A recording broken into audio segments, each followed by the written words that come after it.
여러분들 혹시 당뇨병에 좋고 내장 지방을 빼주고 다이어트도 되고 항암 효과도 있고 노화도 막아주고 바이러스까지 억제하는 음식이 있다면 어떻게 해야 할까요?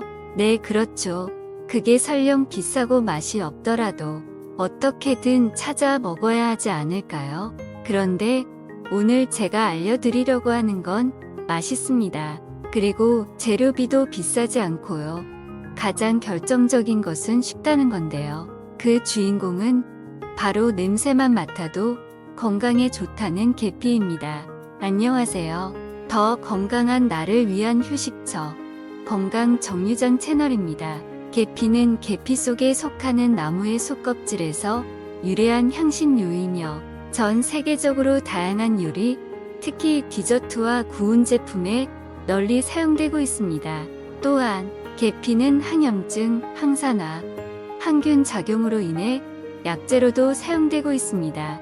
이번 영상에서는 이렇게 수세기 동안 사용되었지만 최근에서야 새로 발견된 계피의 효능에 대해서 알려드리려고 합니다. 바로 계피가 당뇨병과 고지혈증에 효능이 있다는 것입니다. 과연 계피가 당뇨병과 고지혈증에 어떻게 좋은지 구체적으로 알아보겠습니다. 혹시 여러분들은 우리나라의 당뇨병 환자가 몇 명 정도 되는지 아시나요? 2022년에 대한당뇨병학회에서 발표한 자료에 의하면 국내 당뇨병 환자 수는 약 600만 명, 당뇨병 전 단계 환자의 수 역시 900만 명에 이른다고 합니다. 우선 당뇨병에 대해 더 자세히 알아보도록 하겠습니다. 혈당을 떨어뜨리는 인슐린은 췌장의 베타세포에서 나옵니다. 그 베타세포가 선천적으로 분비되지 않아 혈당을 떨어뜨리는 인슐린이 만들어지지 않게 됩니다. 이를 일형 당뇨병이라고 합니다. 일형 당뇨는 인슐린으로만 치료하지만 우리가 많이 걸리는 당뇨는 경구약, 주사제를 거쳐 인슐린 투여까지 고려되는 이형 당뇨입니다. 우리가 음식을 먹으면 소화가 되면서 포도당이라는 에너지원이 나옵니다. 포도당이 에너지를 내는 성분이니까 근육에 있는 세포나 간처럼 에너지를 필요로 하는 곳으로 포도당이 가야 됩니다. 그걸 가이드해주는 게 바로 인슐린이 하는 역할인데요. 제2형 당뇨 같은 경우는 인슐린이 있긴 있는데 포도당이 갈 곳을 못 찾아요. 그래서 포도당이 어디로 가야지 하면서 혈액 속에 계속 머무르다 보니까 근육에서는 에너지가 모자라고 반대로 피 속에 있는 혈당은 높아지는 굉장히 비효율적인 상황이 생기게 되는 것입니다. 계피는 제2형 당뇨병 환자들의 혈당을 조절해주고 적은 양의 인슐린으로 필요한 포도당을 넉넉히 쓸 수 있는 인슐린 민감성을 향상시키는 데 도움을 줍니다.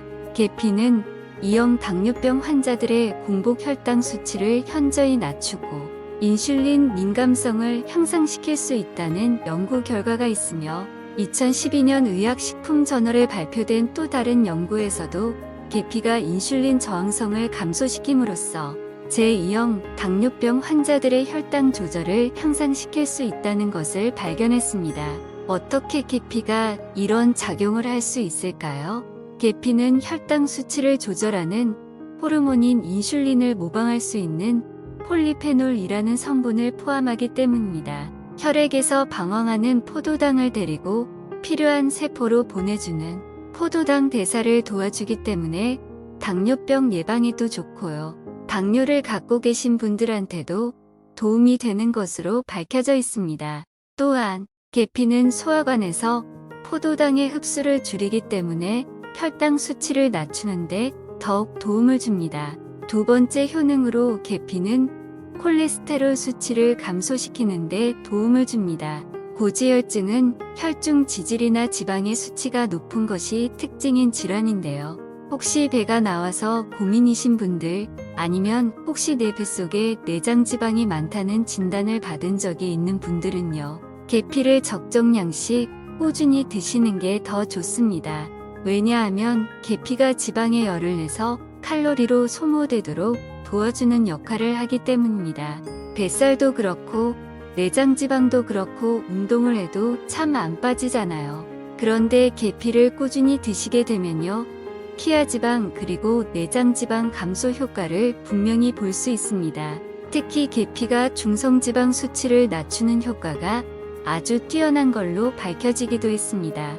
2011년 당뇨병 과학기술 저널에서 발표된 연구에 따르면 계피는 제2형 당뇨병과 고지혈증을 가진 사람들의 총 콜레스테롤 수치 및 LDL 콜레스테롤 수치를 감소시켜 합병증을 예방하는 데 효과적이었다고 합니다.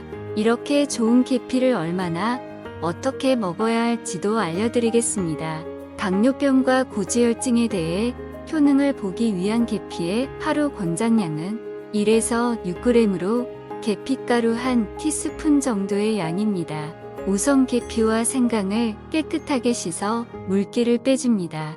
물 1리터에 계피와 생강을 1대 2의 비율로 넣고 끓여주는데 이때 물이 끓기 시작하면 중불로 낮춰 30분 정도 더 우려내어 건더기는 걸러내고 기호에 따라 꿀을 섞거나 잣을 띄워 마시면 좋습니다. 생강 역시 콜레스테롤을 낮추는데 효과적이라고 하니 계피와 생강을 같이 먹으면 일석이조의 효과가 있는 것이지요. 계피 가루를 가지고 계신 분들은 우유나 두유에 섞어서 드셔도 좋고 계피로 꿀청을 만들어 드셔도 좋습니다. 주의하실 게 하나 있는데요. 계피에 들어있는 쿠마린이라는 성분이 임산부한테는 좋지 않은 영향을 줄 수 있다고 하고요. 한꺼번에 계피를 너무 많이 먹어도 간에 무리를 줄 수 있다고 하니까요. 권장량 정도로 섭취하시고 약을 드시는 분들은 의사 선생님과 상담을 한 후 섭취하시기 바랍니다. 오늘은 혈당 수치를 낮추고 지질 수치를 개선하여 당뇨병과 고지혈증 개선에 도움을 주는 계피에 대해서 알아보았습니다. 건강한 식습관을 통해 각종 질병으로부터 자유로운 여러분의 삶이 되시기를 진심으로 응원드리겠습니다. 영상이 도움이 되셨다면 가까운 지인과 공유해주세요. 오늘 이 영상이 도움되었다면 좋아요. 다음 영상이 기대된다면 구독 버튼으로 건강정류장 채널을 방문해주세요. 더 건강한 나를 위한 휴식처 건강정류장이었습니다. 긴 영상 시청해 주셔서 감사합니다.